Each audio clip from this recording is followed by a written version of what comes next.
Bhojpuri industry में power star Pawan Singh ने बॉलीवुड के पॉर्न स्टार को अपने साथ गाने में लेके आए हैं।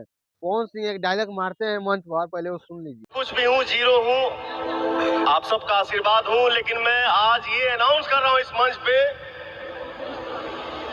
जो आप लोगों ने भी कल्पना नहीं किया होगा, उसको भी नचाऊंगा भोजपुरी में। पावर खत्म ना हुई। पावर स्टार बात सही कहलन, जो आप लोग भी कल्पना ना कोई लोग लगन कोनो के नचावे के भोजपुरी इंडस्ट्री में, ओकरो के पावर स्टार नचा रहल बारन, जावना के नाम हो पॉर्न स्टार सनी लियोन के।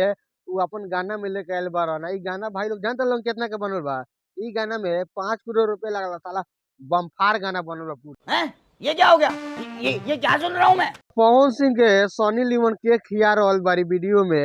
इतना ना भयानक तरीका से सब लोग बर्थडे मना रहल बा। आई बर्थडे 5 जनवरी के आजू के दिन बाटे। आई राते के बर्थडे बन गल बा बहुत भयानक तरीका से। अब पवन स्टार सनी लियोन के साथ बनता है।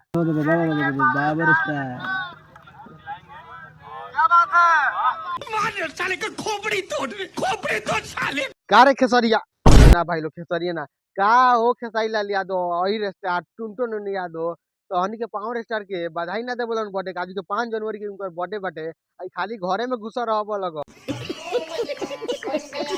5 जनवरी के आज के दिन उनकर बर्थडे बाटे। साले इतना भयानक तरीका से फिल्म ना गाना के शूटिंग भइल बाटे। और गाना में 5 करोड़ रुपया लागल बाटे। पूरा पब्लिक गाना सुने लग, पूरा कितना दिन से इंतजार कर रहा। लागता कि आज 10 बजे रात के बम फार गाना आई, बम्पेल गाना ना बम फार गाना आई। मैं पागल हूँ। बात करी सनी लियोन पॉर्न स्टार के बारे में, तो इनकरा के ना भोजपुरी इंडस्ट्री में भोजपुरी का ना समझ आई कि ना तो खाली कर दिए सन हो जाई, बात खत्म हो।